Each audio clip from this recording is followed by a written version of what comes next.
তারা হুমকি দেয়, ধমকি দেয়, বাংলাদেশকে এই করবে সে করবে।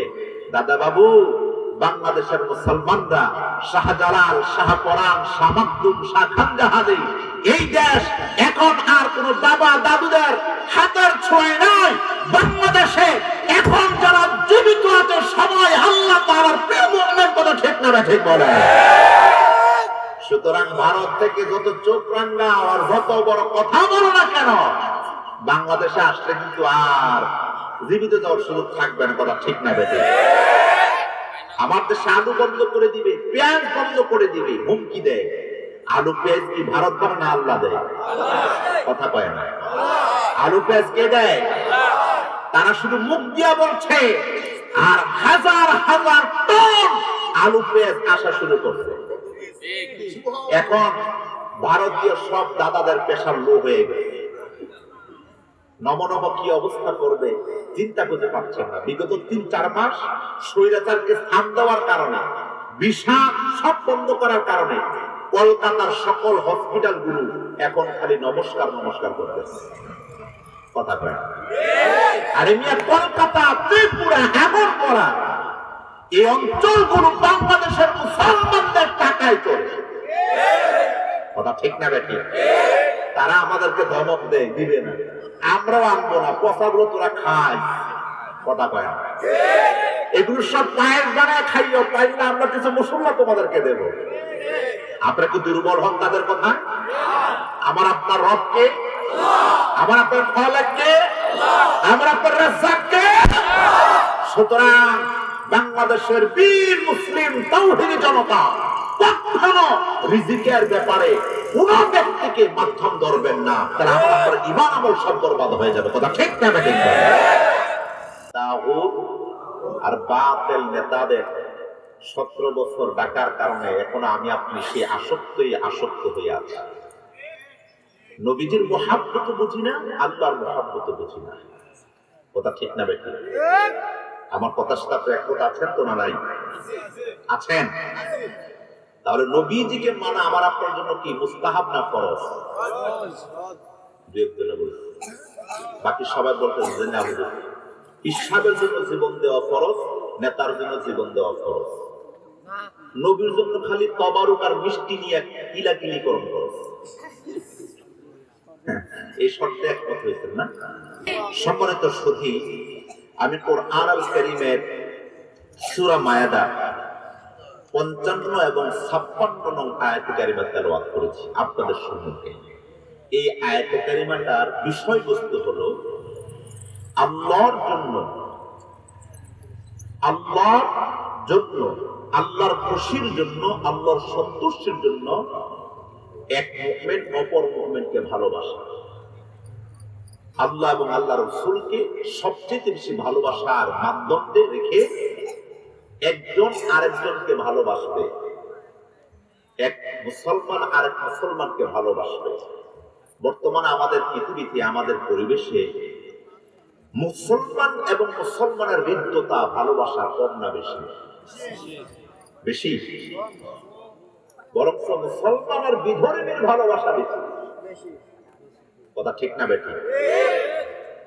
আমার ভাইয়ারা, আল্লাহ রাব্বুল আলামিন বলেন, ইন্নামা ওয়ালিয়্যুকুমুল্লাহু ওয়া রাসূলুহু ওয়াল্লাযীনা আমানুল্লাযীনা ইউকিমুনাস সালাতা ওয়া ইউতুনাজ যাকাতা ওয়া হুম রাকিউন। ومن يتول الله ورسوله والذين آمنوا فإن حزب الله هم الغالبون. الله أكبر.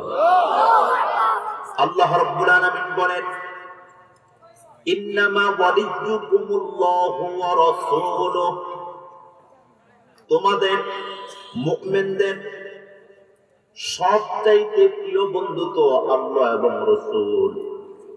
এজন্য ওয়াল্লাযীনা আমানু, যারা ঈমান এনেছে, ইউকিমুনাস সালাহ, এবং নামাজ কায়েম করে, ওয়া ইউতুনাস যাকাত, যাকাত প্রদান করে, ওয়া হুম রাকিউন, এবং তারা রুকুকারীদের সাথে রুকু দিয়ে দেয়। সুবহানাল্লাহ।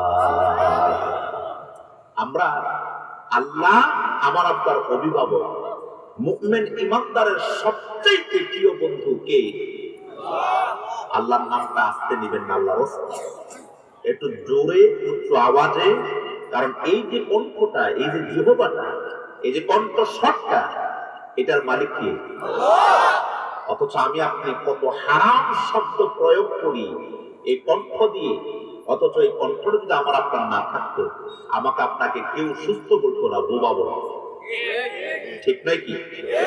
অথচ এই কণ্ঠের মালিক যেহেতু আল্লাহ, আমার রবের নামটা জমিনে সবচেয়ে উঁচু আওয়াজে হবে। কথা ঠিক না বেটা? আমার মুসলমান ভাইয়েরা, আল্লাহ রাব্বুল আলামিন বলেন, এই পৃথিবীর মধ্যে আল্লাহ তাআলা আমাকে আপনাকে সৃষ্টি করলেন।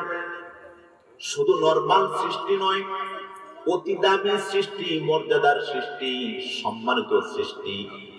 বানি আদমের সন্তান আমি আপনি। ওয়ালাকাদ কাররামনা বানি আদম, আল্লাহ নিজেই বললেন বনি আদমরা বড় সম্মানিত, বড় মর্যাদার। কিন্তু কোরআনুল কারীমের অপর আয়াতে বললেন, বনি আদমের সন্তান তো মুমিনও হয়, মুসলমানও হয়, কাফের, মুশরিক, বেদিন, ইহুদি, খ্রিস্টান সবাই হয়। আল্লাহ তাআলা কোরআনুল কারীমের মাধ্যমে জানিয়ে দিলেন, ইমানদার মুসলমান ছাড়া আর অন্য কোন মানুষ আল্লাহর দরবারে সম্মানিত জাতি নয়। যেরকম আল্লাহু আকবার। আল্লাহ তাআলা নিজেই বলেন, ইন্না আকরামাকুম ইনদাল্লাহি আতকাকুম, নিঃসন্দেহে আমি আল্লাহর নিকট তারাই সম্মানিত যার হৃদয়ের মধ্যে আল্লাহর তাকওয়া রয়েছে, আল্লাহর ভয় রয়েছে। সুবহানাল্লাহ। এই তাকওয়া কি? এই তাকওয়ার মানে পারিভাষিক যদি ব্যাখ্যা করা হয়, তাহলে এটার অ্যান্সার আসবে, একজন ব্যক্তি কোরআন সুন্নাহ মেনে জীবনযাপন করার নিমিত্তে আল্লাহর যতগুলো আদেশ আছে সমস্ত আদেশগুলো তিনি পালন করেন, যত নিষেধ আছে সমস্ত নিষেধগুলো তিনি ছেড়ে দেন। কার খুশির জন্য? আওয়াজ দিয়ে বলেন, কার খুশির জন্য? এমন ইমানদার মুমিন যারা আল্লাহ তাআলা তাদের ব্যাপারে সূরা মায়েদার 55 এবং 56 নং আয়াত কারিমা নাযিল করে দিয়ে গোটা পৃথিবীর ভূখণ্ডে যেখানে ইমানদার মুসলমান রাসূলের আশিক রয়েছে, নামাজি রয়েছে, রোজাদার রয়েছে, যাকাত দাতা রয়েছে, আল্লাহ তাআলা তাদের ব্যাপারে বলেন, ইন্নামা ওয়ালিয়ুকুমুল্লাহু ওয়া রাসূলুহু, আল্লাহ এবং রাসূল তো মুমিন ইমানদারদের অভিভাবক বন্ধু। সুবহানাল্লাহ। কে অভিভাবক বন্ধু? আওয়াজদার কে? এই কথাটা শুনে আমার আপনার কি শান্তি লাগতেছে না অশান্তি লাগতেছে? ভালো লাগতেছে না খারাপ লাগতেছে? আল্লাহ তাআলার এই কথাটার কতটা যুক্তি দেখেন। যেহেতু মুমিনের অভিভাবক বন্ধু আল্লাহ নিজেই বললেন। কিসের কারণে? কোন কারণে? মুমিন ঈমান আনার পরে তার কাজ হলো আল্লাহর হুকুম নামাজ আদায় করা। আমরা নামাজ আদায় করি আলহামদুলিল্লাহ। মুমিন ঈমানদারের উপরে আল্লাহর হুকুম হলো যাকাত প্রদান করা, আমরা যাকাত প্রদান করি। মুমিন ঈমানদারের উপরে আল্লাহর হুকুম হলো রাকিউনা সাজিদুন, রুকু করা, সিজদা করা, আমরা তাই করি। মুমিন ঈমানদারের হুকুম হলো আল আমিরুনা বিল মা'রুফ ওয়ান নাহুনা আনিল মুনকার, তোমরা সৎ উপদেশ দাও, অসৎ পথে বাধা প্রদান করো। এই কাজগুলো একজন মুমিন কার খুশির জন্য করে? জোরে বলো, কার খুশির জন্য? এই কথাগুলো কার? বিপরীত ঈমানদার মুসলমান ছাড়া যত ধর্মীয় লোক রয়েছে, হিন্দু হোক, খ্রিস্টান হোক, বৌদ্ধ হোক, নাসারা হোক, যত ধর্মের লোক আছে তাদেরও তো খোলে আল্লাহ, কথা বলে না। কিন্তু তারা কেউ আপনার রবের সন্তুষ্টি মনে করে আপনার তাদের যে পেগোডা আছে, তাদের যে এই ধর্মীয় যে স্থাপনাগুলো রয়েছে, এই মন্দিরে গিয়ে তারা তাদের নিজস্ব বানানো আমল দিয়ে তারা আল্লাহকে খুশি করতে চায়। অথচ তাদের নিজস্ব কোনো আমল, এই আমলটা কি আল্লাহ প্রদত্ত রাসূল নবীদের মাধ্যমে পৃথিবীতে প্রতিষ্ঠা হয়েছে, না তাদের গুরু ঠাকুর, তাদের অভিভাবক যারা তারা এটা প্রতিষ্ঠা করেছে? আমার প্রিয় ভাইরা, তো সুতরাং ভিন্ন ধর্মের মানুষগুলো তাদের নিজস্ব, এই যে গত কয়েক মাস আগে, একটি মাস পূর্বে হিন্দুদের মহা উৎসব দুর্গা পূজা চলে গিয়েছে, কথা ঠিক না? তারা কিন্তু এই পূজার ভিতরে লক্ষ লক্ষ টাকা খরচ করেছে। ইভেন আমাদের মুসলমানদের বহু তরুণ তরুণী, যুবক যুবতী পর্যন্ত তাদের সাথে তাল মিলিয়ে, কারণ পাশাপাশি বাড়ি, একই সমাজে বসবাস করে, এই জন্য তাদের সাথে সম্প্রীতির বন্ধনকে কেন্দ্র করে আমাদের অনেক মুসলমানরাও তাদের সাথে তাদের ধর্মীয় উৎসবে, তাদের পূজায় গিয়েছে এবং তাদের যে হাদিয়া তোফা তাও গ্রহণ করেছে। ওটা ঠিক না বেটে?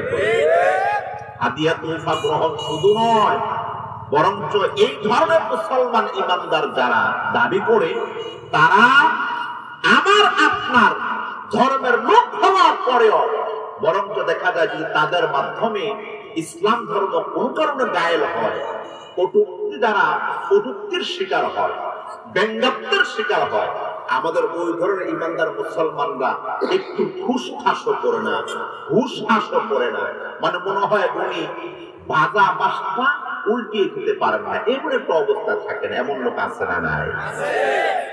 অথচ আল্লাহ তার হুকুম হলো, যারা ইমানদার হবে, যারা মুমিন হবে, অবশ্যই তার পরিচয়টা স্পষ্ট থাকবে। এরপরে পারিপার্শ্বিকতা, সামাজিকতা, এটা হলো একটা বিষয়, এই বিষয়টি সবসময়। তাই বলে আপনি মুসলমান ইমানদার, আপনি যা তা মনে করে আপনি নিজেকে সমাজের ভিতরে, জমিনের ভিতরে প্রতিষ্ঠা করবেন, এই সুযোগ ইসলামের ভিতরে নাই। কথা বলেন।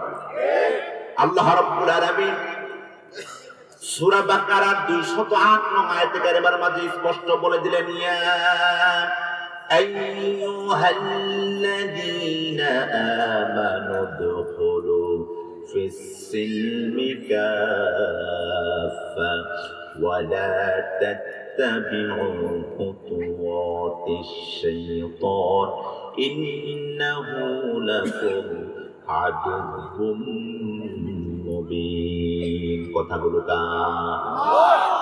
আল্লাহ রাব্বুল আলামিন এই আয়াতের মাধ্যমে খাস ভাবে বিশেষণ করে, নির্দিষ্ট করে ইমানদার মুসলমানকে লক্ষ্য করে আল্লাহ বললেন, হে ইমানদার মুসলমানগণ, উদখুলু ফিস সিলমি কাফা, আমার ইসলামে তোমরা পরিপূর্ণ প্রবেশ করো। আমার ইসলামে পরিপূর্ণ প্রবেশ করার পরে ওয়ালা তাত্তাবিউ খুতুওয়াতিশ শাইতান, তোমরা শয়তানের পদাঙ্ক, শয়তানের ক্রিয়া কাজকর্ম কোনো কিছু অনুসরণ করবে না। ইন্নাহু লাকুম আদুউম মুবিন, কেননা শয়তান ইমানদার মুসলমানদের প্রকাশ্য দুশমন এবং শত্রু। বলেছেন কে? আল্লাহর নাম জোরে বলেন, বলেছেন কে? আল্লাহ রাব্বুল আলামিন আমাকে আপনাকে স্পষ্ট এমন দালিলি কথা বলার পরেও, যুক্তিপূর্ণ কথা বলার পরেও, আবার আপনার আত্মীয়, পারিবারিক, আবার আপনার ধর্মীয় মানুষ, ইমানদার মুসলমান দেখা যায়, নাম হলো মুসলমানের, কিন্তু তার সারা জীবন তিনি যা আমল করেন সব হলো খ্রিস্টান, ইহুদি, হিন্দুদের। কথা ঠিক না বেঠে? এমন ব্যক্তিরা নিজেকে মুসলমান দাবি দিল কি আর দাবি না করলো কি? কথা ঠিক না বেঠে? বলে আল্লাহ তাআলা বললেন, তুমি যদি নিজেকে মুসলমান দাবি করো, ইমানদার দাবি করো, তাহলে তুমি ইসলামের ভিতরে পরিপূর্ণ প্রবেশ করো। তার মানে বোঝা গেল মুমিন ইমানদার এটা একটা ক্লাস, মুসলমান এটা আরেকটা ক্লাস। ইমানদার হলো ক্লাস 1 আর মুসলমান হলো ক্লাস 2। কথা বলে। এখন আপনি ইমানদার হলেন, মুসলমান হলেন, এখন আপনি জান্নাতে যেতে চাচ্ছেন, আল্লাহ বলেন আরেক ক্লাস তোমাকে অর্জন করতে হবে, সে হলো তাকওয়া। আল্লাহ বলেন তাকওয়া অর্জন করেছো, তাকওয়ার পরে তোমাকে মুহসিনিন হওয়া লাগবে। যারা মুহসিনিন হতে পেরেছে তারাই আল্লাহর ওলি হয়ে গিয়েছে। আমাদের জমিনে, আমাদের পরিবেশে ওলি হওয়ার জন্য এখন শক্ত হয়ে গেছে, ওলির বংশের কোন ধারা থাকতে হবে, মাজারওয়ালা বাড়ি থাকতে হবে।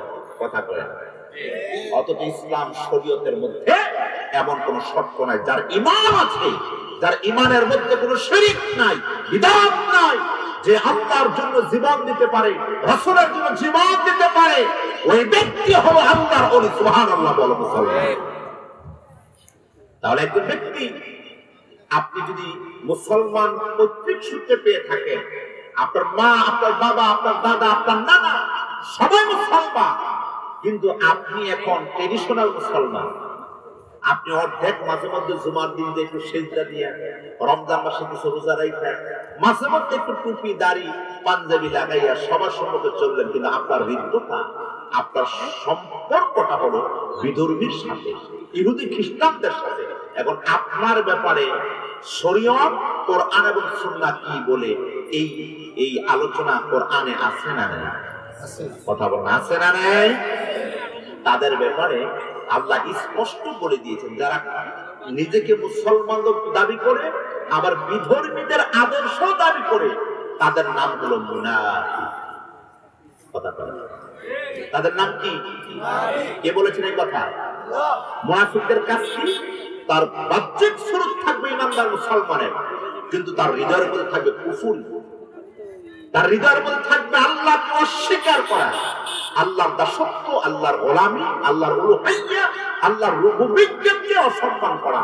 এই চিন্তা যার মধ্যে থাকে, তারাই তো আপনার সবচেয়ে বড় বুজুর্গ সাজে, যখন দরা খায় তখন দাড়ি মুখ সাজে। কথা কয় এক দরবেশ মিয়া দেননি, 17টা বছর জালিম শৈল শাসকের সাথে ছিল দাড়ি মুছ নিয়ে। কথা কয় আর যখন বাজান দরা খাইছে তখন দাড়ি মুছ চাইছে। এটা কি সুবিধাবাদী মুসলমান না? কথা বলেন। বাংলাদেশের মধ্যে আমাদের আলেম সমাজকে বলা হয় ধর্ম ব্যবসায়ী, যে আলেমরা জন্ম থেকে মরণ পর্যন্ত কোরআন ইসলাম রাসূলের সুন্নাহর উপর জীবন যাপন করে, কোরআন ইসলামের জন্য জাল খাটে, কোরআন ইসলামের জন্য ফাঁসির কাস্টে ঝুলে, তাদেরকে বলা হয় ধর্ম ব্যবসায়ী। আর ধর্মের ব্যবসা তো তারাই করে সাধারণ পাবলিকের ইমোশনাল মাইন্ড সেটআপ করার জন্য যারা দাড়ি রাখে আর সুবিধা থেকে বঞ্চিত হলো দাড়ি কাটে, এরাই হলো পৃথিবীর শ্রেষ্ঠ ধর্ম ব্যবসায়ী। এই মার্কা মুসলমান এখন আছে না নাই? এখন তারা শুনলে বলবো যে হুজুর আমগুলো দেখে দেখে ওয়াজ করে, এমনি বিপদে আছে। কথা বলা না, তোমাদেরকে বিপদে ফেলার জন্য আমরা ওয়াজ করি না, আমরা তোমাদেরকে ইসলামের ছায়াতে ওয়েলকাম জানাই।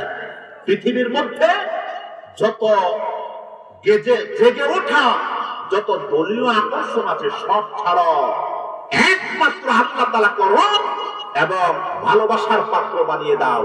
যিনি তোমার আমার সম্মান বাড়িয়ে দিবেন, ইজ্জত বাড়িয়ে দিবেন, তিনি কে? আওয়াজ দিয়ে বলেন তিনি কে? আমাদের বাংলাদেশটা পৃথিবীর দ্বিতীয় মুসলিম কান্ট্রি হতে পারে, কিন্তু বাংলাদেশের মুসলমানদের মধ্যে 92% মুসলমান। তো এই 92% মুসলমানদের হৃদয়ের ভিতরে ইসলামিক চেতনায় আমার মনে হয় 10% লোক পাওয়া কষ্টকর হয়ে যাবে। নাম দেয় মুসলমান, কাজ করে সব তাদের। কথা কয় আমার মুসলমান ভাইয়েরা, এই জন্য আল্লাহ রাব্বুল আলামিন সূরা মায়েদা 55 এবং 56 নং আয়াতে কারিমার মাঝে আল্লাহ বলেন, ইমানদার মুসলমান, তোমাদের অভিভাবক, তোমাদের বন্ধু স্বয়ং আমি আল্লাহ এবং আমার রাসূল। ও আমার মৌলবাজার মুসলমান ভাই বোনেরা, আমার মায়েরা, ও যুবক বন্ধু, আমার বোনেরা, এই কথাটা আপনি আমি কোন ভাবে নেব জানি না। আল্লাহ যেখানে বললেন ইমানদার মুসলমানদের বন্ধু আল্লাহ নিজে, যার বন্ধু আল্লাহ নিজেই হয়ে যায় তার কি আর কোন সমস্যা টেনশন থাকতে পারে? জোরে বলে পারে? আল্লাহ রাব্বুল আলামিন বলেন ইন্নাল্লাযীনা ক্বালু রাব্বুনাল্লাহু সুম্মা ইসতাকামু ফালা খাউফুন আলাইহিম ওয়ালা হুম ইয়াহজানুন। কথাগুলো কার? আল্লাহ তাআলা নিজেই বলেন ইন্নাল্লাযীনা ক্বালু, যে বা যারা বলবে রব্বুনাল্লাহ, আমার রব আল্লাহ। বলেন আমাদের রব কে? আর জোরে বলেন আমাদের রব কে? আল্লাহ আমার রব, এই রবই আমার সব। আল্লাহ আমার রব, এই রবি আমার সব। দমে দমে তনু মনে তারি অনুভব, দমে দমে তনু মনে তারি অনুভব। তোমার দুনিয়াতে আমি যেদিকে তাকাই, অথই নিয়ামতে ডুবে আছি যে সবাই। পাখালির গানে শুনি তাসবিহ কলরব, তাসবিহ কলরব। সবাই আল্লাহ আমার রব, এই রবি আমার সব। আলহামদুলিল্লাহ বলুন। ইমানদার মুসলমান তো তারাই, যত কষ্ট হোক, যত অসুস্থতা হোক, যত বিপদগ্রস্ত হোক না কেন, সকল অবস্থায় ইমানদার মুসলমান একটি কথা বলবে, আমার কোনো কেহ নাই, আমার একমাত্র আমার রব হলেন আমার আল্লাহ। আমার রবই আমার সব। আমার রব হলেন খালেক, মালিক, রাজ্জাক। আমার রব সমস্ত ক্ষমতার অধিপতি, সমস্ত ক্ষমতার একচ্ছত্র মালিক। জোরে বলুন কে? ইমানদার মুসলমান যারা এমন চিন্তার লোক হয়, তারা কোনদিন কোন পীরের পায়ে সেজদা দিতে পারে না, কোন মাজারের সেজদা দিতে পারে না, কোন ব্যক্তিকে নেতা হিসেবে গ্রহণ করতে পারে না। কারণ ইমানদার মুসলমানদের নেতা হলেন একজন, তিনি হলেন আমার আপনার রাসূল সাল্লাল্লাহু আলাইহি ওয়াসাল্লাম। সুবহানাল্লাহ। ও আমার মুসলমান ভাইরা, দেখুন মক্কার ভিতরে যেই মুহূর্তে ইসলাম প্রতিষ্ঠিত হয়েছে, ওই মুহূর্তে যখন কাফের মুশরিক থেকে দলে দলে ঝাঁকে ঝাঁকে ইসলামের ছায়া তলে আগমন করা শুরু করে দিল, সেই সময়ের বড় বড় লিডার, শিল্পপতি, ধনাঢ্য ব্যক্তিরা সাহাবায়ে কেরামদেরকে কত কিছু অফার দিয়েছেন, কিন্তু যখনই তারা আমার নবীর সহবত পেলেন, আমার রাসূলের সাক্ষাৎ পেলেন, তারা তাদের হৃদয় দিয়ে পৃথিবীর সমস্ত নাজ নিয়ামত, পৃথিবীর সমস্ত সম্মানকে লাথি মেরে একমাত্র ইসলামকে তারা গ্রহণ করে নিয়েছেন। যারা বলুন সুবহানাল্লাহ। ইসলামকে গ্রহণ করার কারণে স্বয়ং আবু বকর সিদ্দিক রাদিয়াল্লাহু তাআলা আনহু নির্যাতনের শিকার হয়েছেন। কথা ঠিক না বেঠিক? শিকার হন নাই? আওয়াজের শিকার হন নাই? আবু বকর সিদ্দিক রাদিয়াল্লাহু তাআলা আনহু মক্কার সবচেয়ে বড় ব্যবসায়ী ছিলেন, কাপড় ব্যবসায়ী। তিনি ইসলাম ধর্ম গ্রহণ করার কারণে তার ব্যবসা বাণিজ্য, দুনিয়ার সমস্ত চাহিদাগুলো তিনি ভুলে যান।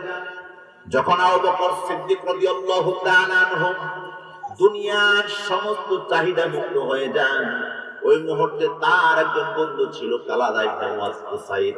কালাদা ইবনে উসাইদ ডেকে রেখে বললেন, আবু বকর, তুমি তো সবচেয়ে বড় নামি দামি সম্মানিত ব্যবসায়ী, অথচ তুমি ব্যবসা বাণিজ্য সব ছেড়ে দিয়ে তুমি কি মুহাম্মদের পথে চলতেছো? কোন ধর্ম পালন করতেছো? আমি তো দেখতে পাচ্ছি তুমি ধ্বংসশীলদের অন্তর্ভুক্ত হয়ে যাচ্ছ। যেরকম নাউযুবিল্লাহ।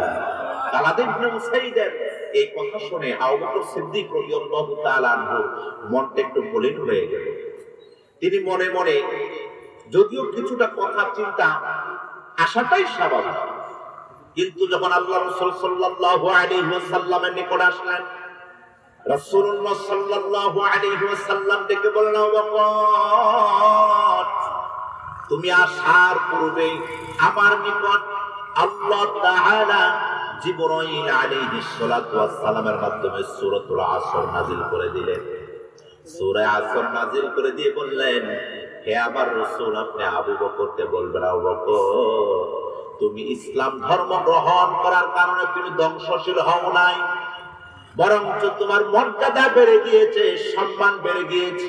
বরঞ্চ যে কালাদা ইবনে উসাইদ তোমাকে মর্মাহত করার জন্য, দুর্বল করার জন্য তোমাকে বলল, তুমি দুনিয়ার সকল কিছু ছেড়ে ধ্বংসশীলদের অন্তর্ভুক্ত হয়ে গিয়েছো। আবু বকর, আল্লাহ রাব্বুল আলামিন তোমার মর্যাদা সম্মান আকাশ চুম্বি করে দিয়েছেন। জোরে বলুন সুবহানাল্লাহ। আবু বকর সিদ্দিক রাদিয়াল্লাহু তাআলা আনহু আমার রাসূলের হাতের প্রথম পুরুষ। কথা ঠিক না বেঠিক করে? নবীজি সাল্লাল্লাহু আলাইহি ওয়াসাল্লাম বললেন, আমার পরে পৃথিবীর মধ্যে আবু বকরের সম্মান মর্যাদা আল্লাহর কাছে সবচেয়ে বেশি। সুবহানাল্লাহ বলবেন না? সুবহানাল্লাহ বললে কি সম্মান বাড়ে না কমে? আপনারা সুবহানাল্লাহ বলার জন্য বললে যে সুবহানাল্লাহ বলেন।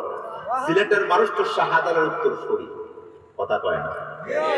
গৌর গোবিন্দের সমস্ত সম্পৃক্ত এখনো সিলেট বিভাগে আছে। সিলেট নামটা এটাও তো তাদের তৈরি করে, শুধু আপনাদের মৌলভী বাজার পারে নাই। আল্লাহু আকবার। কিন্তু রাজনগর এরা কার নাম? হ্যাঁ, কোন রাজার নামে? উনি কি মুসলমান না হিন্দু? চিন্তা করেন মালাউনের গোষ্ঠী কতটা সেনসিটিভ। বাংলাদেশের এমন কোন কোনা কানি নাই যেখানে আঙ্গুল দিয়ে বসায় না। কথা ঠিক না বেঠিক? তারা এখনো মনে করছে সে আগের যুগের মানে নরমাল এবং কি দুর্বল মুসলমান গুলো এখনো বাংলাদেশে আছে। এই জন্য তারা হুমকি দেয়, ধমকি দেয়, বাংলাদেশকে এই করবে সে করবে। দাদা বাবু, বাংলাদেশের মুসলমানরা শাহজালাল, শাহপরান, শাহ মাকদুম, শাহ খানজাহানি, এই দেশ এখন আর কোন বাবা দাদুদের হাতের ছোঁয়ায় নয়। বাংলাদেশে এখন যারা জীবিত আছে সবাই আল্লাহ তাআলার প্রিয় মুমিন। কথা ঠিক না ঠিক বলে? সুতরাং ভারত থেকে যত চোখ রাঙা আর যত বড় কথা বলো না কেন, বাংলাদেশে আসলে কিন্তু আর জীবিত যাওয়ার সুযোগ থাকবে না। কথা ঠিক না বেঠিক? আমার দেশে আলু বন্ধ করে দিবে, পেঁয়াজ বন্ধ করে দিবে, হুমকি দেয়। আলু পেঁয়াজ কি ভারত করে না আল্লাহ দেয়? কথা কয় না। আলু পেঁয়াজ কে দেয়? তারা শুধু মুখ দিয়া বলছে, আর হাজার হাজার টন আলু পেঁয়াজ আসা শুরু করছে। এখন ভারতীয় সব দাদাদের পেশার লো হয়ে গেছে। নমনম কি অবস্থা করবে চিন্তা করতে পারছেন না। বিগত ৩-৪ মাস স্বৈরাচারকে স্থান দেওয়ার কারণে, ভিসা সব বন্ধ করার কারণে কলকাতার সকল হসপিটাল গুলো এখন খালি নমস্কার নমস্কার করতেছে। কথা কয়? আরে মিয়া, কলকাতা, ত্রিপুরা, এমন করা এই অঞ্চলগুলো বাংলাদেশের মুসলমানদের টাকায় চলে। কথা ঠিক না বেঠিক? তারা আমাদেরকে ধমক দেয়, দিবে না, আমরাও আনবো না, পচাগুলো তোরা খাই। কথা কয় না? এগুলো সব পায়েস বানায় খাইও, পাইলে আমরা কিছু মশলা তোমাদেরকে দেব। আপনারা কি দুর্বল হন তাদের কথা? আমার আপনার রবকে, আমার আপনার খালেককে, আমার আপনার রাজ্জাককে। সুতরাং বাংলাদেশের বীর মুসলিম তাওহীদি জনতা কখনো রিজিকের ব্যাপারে কোন ব্যক্তিকে মাধ্যম ধরবেন না, তারা আপনার ঈমান আমল সব বরবাদ হয়ে যাবে। কথা ঠিক না বেঠিক? এই বিগত 2 দিন এখন নরম হয়ে গেছে। কথা কয় না? এখন কি হয়েছে? তার বুঝতে পারছে তোমার দেশ বড় হতে পারে, মানুষ সংখ্যা বড় হতে পারে, মানসিক শক্তির দেশ বাংলাদেশ, মানুষের শক্তির দেশ বাংলাদেশ, সম্প্রীতির দেশ বাংলাদেশ। সুতরাং যে বাংলাদেশের মানুষ এত শক্তিশালী ব্যক্তিকে তোমার দেশে পাঠাতে পারে, বুঝে নাও অবস্থা বাংলাদেশের কোথায় গিয়েছে। সুবহানাল্লাহ বলবেন না? এজন্য আমার আপনার সম্পর্কটা হবে কার কাছে? কার সাথে? একটু আওয়াজ দেন, কার সাথে? কেন? আল্লাহই তো আমার আপনার রব। আল্লাহই তখন এই পৃথিবীর যত ভূখণ্ড আপনি দেখতে পাচ্ছেন, আকাশ জমিন, যত সুন্দর এই সবুজ শ্যামল দৃশ্যগুলো, এগুলো কি কেউ কেউ বানাতে পারে? আপনি পৃথিবীর যত মানে হাই ক্লাস আর্টিস্ট আছে, আপনি তাকে বলবেন আপনি নিখুঁত আঁক করেন, আপনি দেখবেন আল্লাহর সৃষ্টি আর আকিসের আকাশ আর জমিন তফাৎ। কথা বলেন, কথা ঠিক না ঠিক? এই জন্য আপনাকে আমাকে নবী করিম সাল্লাল্লাহু আলাইহি ওয়াসাল্লাম বলেছেন, হে আমার উম্মত নর এবং নারীগণ, তোমরা আল্লাহর সৃষ্টি নিয়ে বেশি গবেষণা করো। আল্লাহর সৃষ্টি নিয়ে আপনি যদি বেশি গবেষণা করেন, আল্লাহ খুশি হয়ে যান, বান্দার গুনাহ মাফ করে দেন, তার ঈমানকে আল্লাহ বাড়িয়ে দেন। সুবহানাল্লাহ। মুসলমান ভাইরা আমার, আল্লাহ রাব্বুল আলামিন এর জন্য বলেন, ইন্নাল্লাযীনা ক্বালু রাব্বুনাল্লাহ, নিঃসন্দেহে যে বা যারা বলবে আমার রব আল্লাহ, এই কথা বলার পরে এই কথার উপর অনড় থাকবে, অটল থাকবে, আল্লাহ তারা যা হুকুম করবেন তা পালন করবে, আল্লাহ যা নিষেধ করেছেন তা তারা ছেড়ে দিবে। আল্লাহ তাআলা ওই ঈমানদার মুসলমানদেরকে লক্ষ্য করে বলেন, ফালা খাউফুন আলাইহিম ওয়ালা হুম ইয়াহজানুন। যারা এই কথা বলবে আমার রব আল্লাহ, শুধু এই কথা বললে কিন্তু হবে না, এটার উপরে আপনি ইস্তেকামত থাকতে হবে, আল্লাহর হুকুমের উপর, আল্লাহর আইনের উপর, আল্লাহর বিধানের উপর। আল্লাহ বলছে নামাজ আদায় করো। এখন আপনি শীতকালের প্রচন্ড ঠান্ডার ভয়ে নামাজ পড়তে চান না, আপনি কি মুমিন আছেন তো নাকি?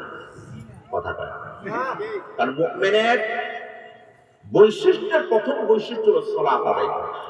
কথা কয়, কথা ঠিক না?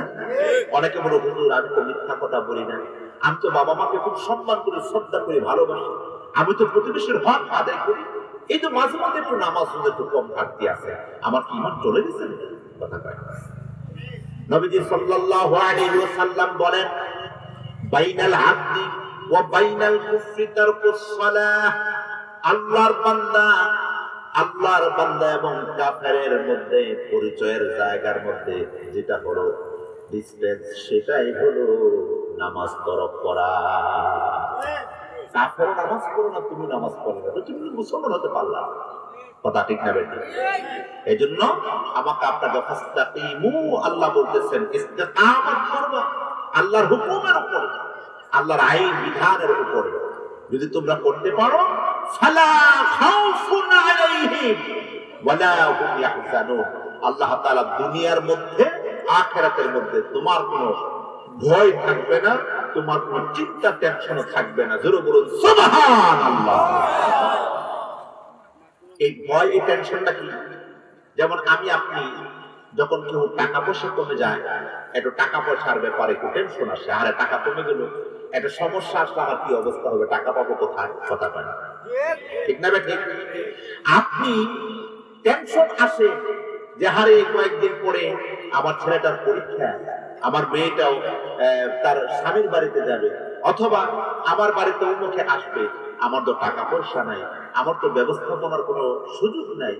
এই যে বিষয়গুলো, সাহাবা মাইন তারাও কি মানুষ ছিলেন না? তারাও কি পারিবারিক জীবন গঠন করেন না? তাদের কি সংসার ধর্ম ছিল না? আত্মীয় স্বজন প্রতিবেশী ছিল না? তো তারা তো কোনোদিন এমন টেনশন করে নাই। কথা কয় না। নবী করিম সাল্লাল্লাহু আলাইহি ওয়াসাল্লাম বলেন, যাদের বাড়িতে যখন কোনো মেহমান আসে, ওই মেহমান খালি হাতে আসে না, ওই মেহমান আল্লাহর বরকত নিয়ে তোমার বাড়িতে এসেছে। সুবহানাল্লাহ। প্রত্যেককে তোমার রিজিকের ব্যবস্থা হবে, তুমি টেনশন করো কেন? তুমি ইচ্ছে শুধু করো যে আল্লাহ আমার বাড়িতে মেহমান এসেছে, আমার বাড়িতে অতিথি এসেছে, সে যাই হোক, আপনি শুধু ইচ্ছা পোষণ করেন, টেনশন করবেন না, সিজদা দিয়ে দেন, দেখবেন রিজিকের ফয়সালা জমিনে নয়, রিজিকের ফয়সালা আকাশে হয়। কথা ঠিক না ঠিক বলে?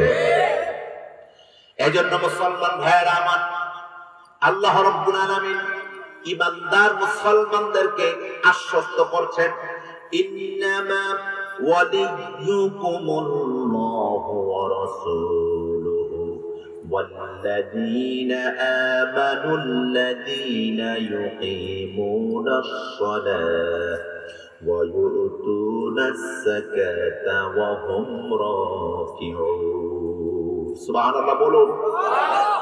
ওই সমস্ত ঈমানদার মুমিনের অভিভাবক বন্ধু আল্লাহ, যারা ঈমান এনেছে, যারা সালাত কায়েম করে, যারা যাকাত প্রদান করে, আর যারা রুকুকারী হয়ে যায়। সুবহানাল্লাহ বলবেন না? আল্লাহ রাব্বুল আলামিন বলেন, ওয়া মান ইয়াতাওয়াল্লাল্লাহা ওয়া রাসূলাহু ওয়াল্লাযীনা আমানু, আর যে ব্যক্তি আল্লাহর বন্ধুত্ব রক্ষা করতে চায় এবং রাসূলের সাথে এবং মুমিনের সাথে, ফা ইন্না হিজবাল্লাহি হুমুল গালিবুন, আল্লাহ তাআলা নিজেই বলেন তোমরা তো আমার দলভুক্ত ব্যক্তি। যেরকম সুবহানাল্লাহ। কার দলভুক্ত ব্যক্তি? আওয়াজ দেন না ভাই। কার দলভুক্ত ব্যক্তি? ইন্না হিজবাল্লাহ, তোমরা তো আমার দলের লোক। সুবহানাল্লাহ। দেখেন আল্লাহ এই আয়াতে কারিমে আল্লাহর দল সাব্যস্ত করেছে যারা সালাত আদায় করে, যারা যাকাত প্রদান করে, যারা রুকুকারী হয়, তারা আল্লাহর দলের ব্যক্তি হয়ে যায়। কথা ঠিক না বেঠিক বলে? এই যে আমি আপনি নিজেকে মুসলমান পরিচয় দেই, আমি আপনি নিজেকে মুসলমান পরিচয় দেই কিভাবে? ইসলাম মেনেই তো মুসলমান পরিচয় দেই। আল্লাহ রাব্বুল আলামিন কোরআনুল কারীমের ভিতরে ইসলামের বিষয়ে কত চমৎকার বললেন, ইন্নাদ-দীনা ইনদাল্লাহিল ইসলাম, ইন্নাদ-দীনা ইনদাল্লাহিল ইসলাম, নিঃসন্দেহে নিঃসন্দেহে তোমাদেরকে যে দ্বীন ধর্ম দান করলাম ইসলাম হিসাবে, এটা তো আমি আল্লাহ করব। সুবহানাল্লাহ। কার ধর্ম? কার ধর্ম? সুতরাং বাংলাদেশে যারা ইসলাম ধর্মকে প্রতিষ্ঠা করতে দেয় না, তারা তো আল্লাহর ধর্মকে প্রতিষ্ঠা করতে বাধা দেয়। কথা ঠিক না ঠিক বলে? বাংলাদেশের ইমানদার মুসলমান তাওহীদের জনতা, যারা অর্থ দিয়ে, যারা ঘাম দিয়ে, রক্ত দিয়ে, জীবন দিয়ে এই জমিনের ভূখণ্ডের ভিতরে আল্লাহর দ্বীন, ইকামতের দ্বীন, ইসলামী হুকুমত বাস্তবায়ন করতে চায়, তারা তো আল্লাহর ইসলামকে বাস্তবায়ন করতে চায়। কথা ঠিক না ঠিক বলে? এখন তারা যে বাধা প্রদান করে, ইসলাম ধর্মকে রাষ্ট্রীয় ক্ষমতায় দেখতে গেলে যে তাদের যে মাথা চাড়া দেয়, পেশা বেড়ে যায়, মনুষ্যত্ব ঠিক থাকে না, এটার কারণ কি বুঝেন? কথা কয়, এটার কারণ কি বুঝেন? ইসলাম কায়েম হয়ে গেলেই তো শয়তানি বান্দরানি সব বন্ধ। মদের আড্ডা, তাসের আড্ডা, জুয়ার আড্ডা, জানা ব্যবচার আড্ডা বন্ধ, দুর্নীতি বন্ধ, স্বৈরাচারী বন্ধ, আর মিথ্যা কথা বলে কাউকে ফাঁসির কাছে নেওয়া যাবে না, আদালতে নেওয়া যাবে না, জেল জুলুম দেওয়া যাবে না। এই ভয়ে তারা তাদের শক্তিটা দেখায়, যদিও সংখ্যার দিক থেকে তারা অনেক হতে পারে। ইসলামের যে প্রথম বিজয় হয়েছে, কাফেরের সংখ্যা বেশি ছিল না কম ছিল? আর মুসলমানের সংখ্যা কত? 313 জন। কথা বলা কতজন? 313 জন। আর কাফের মুশরিকের সংখ্যা ছিল 1000-এর চাইতে বেশি। তাদের অস্ত্র শস্ত্র সব কিছু ছিল, আর মুসলমানদের হাতে কি ছিল? খেজুরের ডালা। কথা বলা কিসের ডালা? খেজুরের ডালা। তেমন অস্ত্র শস্ত্র কোনো কিছু নাই। নবীজি সাল্লাল্লাহু আলাইহি ওয়াসাল্লামের নিকট সাহাবা সাইন রাদিয়াল্লাহু তাআলা আনহুম বর্ণনা করে, রাসূলুল্লাহ, আমাদের হাতে অস্ত্র নাই, ওদের হাতে অস্ত্র, ডালা শুধু উঠাই দিস, খাপে পড়ে যায়। কারণ কি রাসূলুল্লাহ? আল্লাহ রাসূল সাল্লাল্লাহু মুস্কি হেসে বললেন, ও আল্লাহ রাসূলের সাহাবীরা, তোমাদেরকে আল্লাহ তাআলা নসরত করেছেন ফেরেশতার মাধ্যমে। আর জোরে বলেন সুবহানাল্লাহ। কিসের মাধ্যমে নসরত করেছেন? সে আল্লাহ কি এখন অসুস্থ হয়ে গেছে? বাংলাদেশের আকাশ থেকে চলে গেছেন? আছে না নাই? অথচ আমি আপনি জীবন যৌবন সব ফাইট চলে যাই, বিড়ি খেতে খেতে, চা খেতে খেতে, সুদ খেতে খেতে, ঘুষ খেতে খেতে, দুর্নীতি করতে করতে, দিবস সাকাত করতে করতে। কথা ঠিক না ঠিক বলে? আর সিরিয়ার মুসলমানদের দিকে তাকান, ফিলিস্তিনের মুসলমানদের দিকে তাকান, লক্ষ্য করেন, আমার আপনার এত চমৎকার পরিবেশে আমি আপনার কারো তো কোনো ঘুমের ডিস্টার্ব হয় না, খাবারের ডিস্টার্ব হয় না, দিন যাপনের ডিস্টার্ব হয় না, আর তাদের চোখে ঘুমানোর মতো সময় তারা বের করতে পারে না, জালেম স্বৈরাচারের তৎপরতার কারণে। কথা ঠিক না বেটা? আলহামদুলিল্লাহ, গতকাল আরেক সিরিয়ার স্বৈরাচার পাক হয়েছে। সুবহানাল্লাহ। বুঝলাম না বিষয়টা। স্বৈরাচার যেটাই এখন মানে দুর্বল হয়ে যায়, এটাকে পালায়া যায়, বুঝি নাই কিছু, এটা পালায়া যায়। সুতরাং এই পলাতক যে শুরু হয়েছে, এটাই ভবিষ্যৎ রূপরেখা। আমরা মুসলমানরা আশা করতে পারি ইসলামের বিজয় গোটা পৃথিবীতে আবারও সুনিশ্চিত। শুধু আমার আপনার ইমানিক চেতনা, ইসলামিক চেতনা, তাহজিব তামাদ্দুনকে ইসলামিক চেতনার মাধ্যমে যদি আমরা একত্রিত করতে পারি, আন্তরিকতা ভালোবাসা দিয়া, এই বাংলাদেশ বেহেশতের বাগানের মতো হয়ে যাবে। সুবহানাল্লাহ বলেন। এজন্য আমার আপনার ইমানকে স্ট্রং করতে হবে, আমার আপনার আমলকে স্ট্রং করতে হবে। আমার আপনার ইমানের মধ্যে যেন শয়তান আক্রমণ করতে না পারে, কোন বাতিল শক্তি আক্রমণ করতে না পারে। কথা ঠিক না ব্যাঠিক বলে? আলহামদুলিল্লাহ বিগত 4 মাস ধরে আমরা দেখতে পাচ্ছি যারা একটা সময় বেশি এমন হুজুরও ছিল মাশাআল্লাহ, জান্নাতের সার্টিফিকেট লিখে দিয়েছে। এই হুজুরের মাইকিং কইরা মাইক্রোস্কোপ যন্ত্র দিয়ে খুঁজে পাওয়া যাইতেছে না কোথায় আছে সেই হুজুর। কথা কয় পলাতক। পৃথিবীর ইতিহাসের নজিরবিহীন ঘটনা, জাতীয় প্রতিভ পলায় যায়, মানে কি একটা অবস্থা চিন্তা করা। কিন্তু আমরা যারা মাসলুম হয়েছে, আমরা কি পলাইছি? আর কথা কয় না, আপনি কি পলাইয়েছেন? বরং আপনাদের ডিস্টার্ব করেছে, তারা এখন ভয়ে পলাতক আছে। বরঞ্চ তাদের জন্য আমরা সাহস দিচ্ছি, তোমরা পলানোর কোন সুযোগ নাই। কেন পালাবা? তোমাকে যারা খারাপ কথা আহ্বান করেছে, যাদের প্রবঞ্চনায় তুমি মানুষকে জুলুম করেছ, অত্যাচার করেছ, কষ্ট দিয়েছ, তাদের কাছে মাত্র তুমি মুসলমান হয়ে যাও। আমরা বাংলাদেশটাকে মুসলমানদের দেশ খাতা আর কলমে দেখতে চাই না। আমরা বাংলাদেশটাকে বাস্তবিক সূর্যের আলোর মতো দেখতে চাই। এটা মুসলমানদের দেশ। জোরে বলুন ইনশাআল্লাহ। এই পরিবেশটাকে আপনার সবাই দেখতে চান? এই পরিবেশটা কেমন সুন্দর লাগবে, আলহামদুলিল্লাহ। আপনি বাজারে কেনাকাটা করতে যাবেন, আপনার দাম জিজ্ঞাসা করতে হবে না, ব্যবসায়িক নিজেই বলবে ভাই এই মালটার এত টাকা দাম। আপনি কি ব্যাপার, বিগত বছরে এত টাকা ছিল, এত কমে গেছে। তখন তিনি বলবেন ভাই আমাদেরকে ক্ষমা করে দিবেন, আমরা চাই মরতে, জান্নাতি হতে ব্যবসার মাধ্যমে। আগে বুঝি নেই, এখন বুঝেছি। এটাই ইসলামী পরিচয়। কথা ঠিক না? আর মিথ্যাবাদী ব্যবসায়িকের আলামত কি? 5 টাকার জিনিসকে বলবে 15 টাকা। কসম খাবে, কসম ভাই আমার এটার মতো এই পুরো মৌলভীবাজার এলাকায় কোথাও না। কথা কয়, কথা ঠিক না নাকি? এগুলো কোন মুভমেন্ট ইমানদার জান্নাতি ব্যবসায়িকের আলামত নয়। ইমানদার মুভমেন্ট সদা সর্বদা সত্য কথা বলবে। ইমানদার মুভমেন্ট কাউকে ভয় দেখাবে না। ইমানদার মুভমেন্ট কাউকেও হেজিটেশন, ডিপ্রেশনের ভিতরে ঢুকিয়ে দিবে না। কারণ রাসূল নিজেই বলেছেন ইয়াসসিরু ওয়ালা তুআসসিরু ওয়াবাশশিরু ওয়ালা তুনাফফিরু। তোমরা কাউকে কঠিন করে দিবে না, সহজ করে দিবে। কাউকে ভীত সন্ত্রস্ত করে দিবে না। তোমরা মানুষকে আশার বাণী শোনাবে। সুবহানাল্লাহ বলেন। সুবহানাল্লাহ। মাশাআল্লাহ। এই যে ইস্যু আমরা দেখছি কয়েকদিন পর পর খালি ইস্যু আর ইস্যু। শেষ মুহূর্তে রাসেল ভাইপার দিয়ে আমাদেরকে যে ভয় দেখাইছে, ওই ভয় তিনি পালাইছে। আর কোন ইস্যু আসেনি? কথা কয় আছে।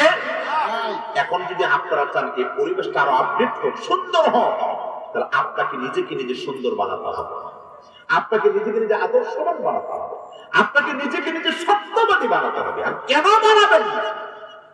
আপনি সত্যবাদী আদর্শবান না হলে তো আপনি তো জান্নাতে যেতে পারবেন না, আপনি শান্তির মৃত্যুটাও মরতে পারবেন না। আল্লাহ তাআলা কোরআন আল কারীমের ভিতরে নিজেই বলে দিয়েছেন তোমরা মুসলমান হয়ে মৃত্যুবরণ করো, কারণ মুসলমান ছাড়া মরণের আযাবটা কঠিন না সহজ। কথা বলেন। আবার মুসলমান ভাইয়েরা, আল্লাহ রাব্বুল আলামিন বলেন ইয়া আইয়ুহাল্লাযীনা আমানু তাকুল্লাহা হাক্কা তুকাতিহি ওয়া লা তামুতুন্না ইল্লা ওয়া আনতুম মুসলিমুন। আল্লাহু আকবার। হে ইমানদার মুসলমানগণ, তোমরা আল্লাহ তাআলাকে ভয় করো, হাক্কা তুকাতি, ভয় করার মতো ভয় করো। ওয়ালা তামুতুন্না ইল্লা ওয়া আনতুম মুসলিমুন। আর সাবধান, মুসলমান না হওয়া ছাড়া কেহ তোমরা মৃত্যুবরণ করিও না। কথাটা কার? যে আল্লাহ আমাকে আপনাকে বানালেন, আশরাফুল মাখলুকাত করলেন, সম্মানিত জাতি বানালেন, সে আল্লাহ তাআলা আমাকে আপনাকে বলতেছেন মুসলমান হওয়া ছাড়া মৃত্যুবরণ করিও না। এখন মুসলমানকে কুরআন আল কারীমের ফাসকুলান, কুরআনটাকে যারা বিশ্বাস করবে, এই কোরআন অনুযায়ী জীবন যাপন করবে, এই কোরআন আল কারীমটা রাষ্ট্রীয়ভাবে ক্ষমতায় বসাবে, তারাই মুসলমান হবে। কথা ঠিক না বেটি? তারা কি হবে? কি হবে? এই মুসলমানকে আমরা হতে চাই না এখনো দুর্নীতিবাজকে ভোট দিবেন, সন্ত্রাসবাদকে ভোট দিবেন, চাঁদাখোর, বদমাশ, তারপরে জেনা ব্যভিচারখোর, যারা জনগণের মাল খাইয়া নিজের পেটকে নাদুস কুদুস বানায়, এমন স্বৈরাচারকে ভোট দিবেন? না নিজে না খেয়ে যারা অন্যকে খাওয়ায় তাদেরকে ভোট দিবেন? সুবহানাল্লাহ। মুসলমান ভাইরা আমার, এই জন্য আল্লাহ রাব্বুল আলামিন আমাকে আপনাকে সান্ত্বনার বাণী শোনালেন। ইমানদার, নামাজি, যাকাত প্রদানকারী যারা হবে তাদের অভিভাবক কে হবেন? জোরে বলেন, আওয়াজ দেবেন, কে হবেন? শুধু অভিভাবক না, আল্লাহ বললেন আমি আল্লাহ, আমার রাসূল তোমাদের বন্ধু। সুবহানাল্লাহ। এখন আল্লাহ এবং রাসূল আমার বন্ধু যদি হয়ে যায়, আমার আপনার কোন টেনশন আছে? কোন দুঃখ আছে? এখন মনে করেন যে হ্যাঁ হুজুর বুঝলাম, কিন্তু আল্লাহ এবং রাসূল আমার বন্ধু হওয়ার পরেও কেন আমাকে অভাব দেয়, কেন আমাকে টেনশন দেয়, কেন আমাকে অসুস্থ বানায়, কেন আমাকে রিজিকের অভাব দেয়? যুক্তি আছে না নেই? কথা কয়। আমার মুসলমান ভাইয়েরা, আয়েশা সিদ্দিকা রাদিয়াল্লাহু তাআলা আনহা থেকে বর্ণিত, নবীজি সাল্লাল্লাহু আলাইহি ওয়াসাল্লাম সম্পর্কে আয়েশা রাদিয়াল্লাহু তাআলা আনহা বলেন, আমি অনেকবার দেখেছি আল্লাহর রাসূল টানা একাধিক দিন আল্লাহর নবী ভালো করে খেয়ে ঘুমাতে পারতেন না, ক্ষুধার তাড়নায় ছটফট করতেন। রাতে ঘুমাতে গেলে এক প্রান্ত থেকে নবীজি আরেক প্রান্ত হতেন। এরপর আমার নবী সাল্লাল্লাহু আলাইহি ওয়াসাল্লাম আল্লাহর কাছে কোনদিন দুনিয়ার নিয়ামত চান নাই। সুবহানাল্লাহ। আয়েশা রাদিয়াল্লাহু তাআলা আনহা বর্ণনা করেন, আল্লাহ তাআলা নবী সাল্লাল্লাহু আলাইহি ওয়াসাল্লামকে একদিন বললেন, হে আমার রাসূল, যদি আপনি চান এই যে উহুদ পাহাড়টা, গোটা উহুদ পাহাড় আমি আপনার জন্য স্বর্ণে পরিণত করে দেব। সুবহানাল্লাহ বলেন। উহুদ পাহাড় কত বড় আপনি জানেন? কত বড়? 7.5 মাইল লম্বা। সুবহানাল্লাহ। 7.5 মাইল যদি স্বর্ণের দ্বারা যদি পাহাড় গঠিত হয়, আমার রাসূল সাল্লাল্লাহু আলাইহি ওয়াসাল্লামের জীবনে যাই আমরা উপত্রে অনেক যেতে পারতাম। সুবহানাল্লাহ বলেন। আল্লাহ তাআলা নিজে বলেন, হে আমার রাসূল, উহুদ পাহাড়কে স্বর্ণ বানিয়ে দেব, আপনি ইচ্ছে করলে যেখানে যাবেন এই পাহাড় আপনার সাথে সেখানে যাবে, আপনার প্রয়োজনে আপনি তা খরচ করতে পারবেন। আল্লাহ রাসূল বললেন, হে আল্লাহ তাআলা, আমি দুনিয়া চাই না, আমি আখিরাত চাই। সুবহানাল্লাহ। রাসূল সাল্লাল্লাহু আলাইহি ওয়াসাল্লামের এই পরীক্ষাটা, এটা উম্মতের জন্য শিক্ষা। এমন তো কোনো পরিস্থিতি আমার আপনার মাঝে নাই, আছে নাকি বলেন? তার ঘরে কিছু না থাকলে প্রতিবেশী কি সমস্যা তোমার? চলো আমার ঘরে, চাল নাও, ভাগ করো। কথা ঠিক না বেটি? অথচ নবী সাল্লাল্লাহু আলাইহি ওয়াসাল্লাম এক ধারা 3 দিন খেতে পারেন নাই। এক বেলা খাইলে বাকি 2 বেলা খেতে পারে। সুবহানাল্লাহ বলেন। সাহাবায়ে কেরাম রাদিয়াল্লাহু তাআলা আনহুম তারা ঈমান আনলেন, নিজস্ব বংশ পরিচয় সবকিছু ছেড়ে মুসলমান হওয়ার পরে ক্ষুধার তাড়নায় জীবন যাপন করেছেন, ছটফট করেছেন, কষ্ট স্বীকার করেছেন। এরপরেও ইসলাম ধর্ম থেকে তারা বের হয়ে আবার কাফের মুশরিকের ধর্মে যান নাই। কারণ আল্লাহ রাব্বুল আলামিনের মুহাব্বত, ভালোবাসা তাদেরকে এতটা আকৃষ্ট করেছে, দুনিয়ার সমস্ত কষ্টগুলো তারা ভুলে আল্লাহর জান্নাতি মানুষ হয়ে গিয়েছেন। সুবহানাল্লাহ। আল্লাহু আকবার। নবী সাল্লাল্লাহু আলাইহি ওয়াসাল্লামের জন্য বলেন, আদ-দুনিয়া সিজনুল মুমিন ওয়া জান্নাতুল কাফির। ওয়া ইমানদার মুসলমানগণ, দুনিয়ার মধ্যে সুখ শান্তি ভালো অবস্থা যাদের তোমরা মনে করবা এটাই হলো কাফের মুশরিকের দুনিয়া। দুনিয়ার মধ্যে তারা বেহেশতের মধ্যে হাবুডুবু খাচ্ছে। আর তুমি ঈমান আনার পরে, মুসলমান হওয়ার পরে এই যে তোমার দুঃখ কষ্ট, এটা তোমার দুঃখ কষ্ট নয়, দুনিয়ার দুঃখ কষ্টের যাজাটা তুমি হাসরের ময়দানে জান্নাত পেয়ে যাবে। সুবহানাল্লাহ, আল্লাহু আকবার। দুনিয়া তো মাত্র অল্প কয়েক 60-70 বছর, 100 বছর, এর থেকে আর বেশি থাকা যাবে ভাই? কথা কয় না, পাওয়া যাবে, থাকা যাবে, থাকা যাবে। তাহলে এই 60-70 বছরের জন্য কেন আমাকে আপনাকে পাগল হতে হবে? দুনিয়ার বাড়ি করতে হবে কেন? মুসা আলাইহিস সালাতু ওয়াস সালামের জামানায় এক মহিলা 90 বছর বয়সের এক সন্তান মারা গেছে। কত বছর? আর কথা বলার না কেন? এখন মুসা আলাইহিস সালাতু ওয়াস সালাম নিকট গিয়ে মহিলা তিনি বললেন, হে মুসা, তোমার রবের নিকট বলো আমার 90 বছর বয়সের এই সন্তানটাকে কেন নিয়ে গেল, আমাকে জানাও, আমার কষ্ট হচ্ছে, আমার সন্তানের বড় মায়া। মুসা আলাইহিস সালাম বললেন, হে মহিলা, তোমার সন্তান বছর 90 বছর, সে মারা গেছে, তোমার কষ্ট হয়? বলল হ্যাঁ। মহিলা, তুমি শুনে রাখো, এমন একটা যুগ আসবে, এমন একটা সময় আসবে, এমন একটা দুনিয়ার পরিবেশ হবে, ওই দুনিয়ার মানুষের গড় হায়াত হবে 60 বছর। সুবহানাল্লাহ। আমাদের কথা বলেছে কত বছর? মহিলা বলল 60 বছর হায়াত পেয়ে তারা কি করবে? মুসা আলাইহিস সালাতু ওয়াস সালাম বলল 60 বছর হায়াত পেয়ে তারা বাড়ি করবে, গাড়ি করবে, শুধু বাড়ি গাড়ি না, সম্পদ করবে, স্বৈরাচার করে, দুর্নীতি করে 16 লক্ষ কোটি টাকার ঋণ দেশের মধ্যে তারা লাগায় রাখবে। কথা ঠিক না বেঠে? ওই মহিলা হাত তুলে বললো হ্যাঁ। তখন মহিলার জ্ঞান ফিরল আর বলল, ঠিক আছে, আমি আর বিচার চাই না, যদি এরকম একটা পরিবেশ হতেই পারে হয়, তাহলে আমার সন্তান নিচে আমার কোনো আফসোস নাই। যেরকম আল্লাহু আকবার। এজন্য আমার মুসলমান ভাইরা, আমার মায়েরা, বোনেরা, দুনিয়ার মধ্যে যে অবস্থায়, যে হালতে আল্লাহ তাআলা আমাকে আপনাকে রেখেছেন, এটা শুকরিয়া আদায় করেন। আর নিজেকে আল্লাহ যে ওয়াদা করেছেন, ইন্নামা ওয়ালাইকুমুল্লাহু ওয়া রাসূলুহু, আল্লাহ এবং রাসূল ঈমানদার মুমিনের অভিভাবক, বন্ধু, এই বন্ধুত্বের নিয়ে আমলটাকে টিকিয়ে রাখতে হবে। এজন্য নিজের ঈমানকে হেফাজত করবে, ইসলামের ভিতরে নিজেকে পবিত্র রাখার চেষ্টা করবে। কারো লোভে, কারো প্রতি আকর্ষিত হয়ে, কোনো কিছুর প্রতি লোভ লালসা নিয়ে জীবনযাপন করে ঈমান, ইসলাম যেন থেকে আমি আপনাকে দুর্বল হয়ে না যাই। যদি সবল থাকতে পারি, পবিত্র ঈমান আর ইসলামের উপর যদি একনিষ্ঠ থেকে আমার আপনার মরণটা হয়ে যায়, এই মরণটা হবে জান্নাতি মরণ। সুবহানাল্লাহ বলবেন? এই মরণটা হবে নিয়ামতের মরণ, এই মরণটা হবে আল্লাহ তাআলার সাথে দিদারের মরণ। এই মরণটাকে আমরা চাই? চাই। তাহলে আসুন আমরা কোরআনকে ভালোবাসি, আমরা কোরআন অনুযায়ী জীবন যাপন করি। কোরআনের ভিতরে আল্লাহ যা হুকুম করেছেন, আদেশ করেছেন, নিষেধ করেছেন, ওই আলোকে নিজেকে সাজাই। মা বোনদেরকে পর্দা করার জন্য আদেশ করি। স্বামীরা, বড় ভাই, পিতা যারা আছেন, বেপর্দা রাখবেন না। মায়ের জাতি বড় সম্মানিত জাতি, মর্যাদার জাতি।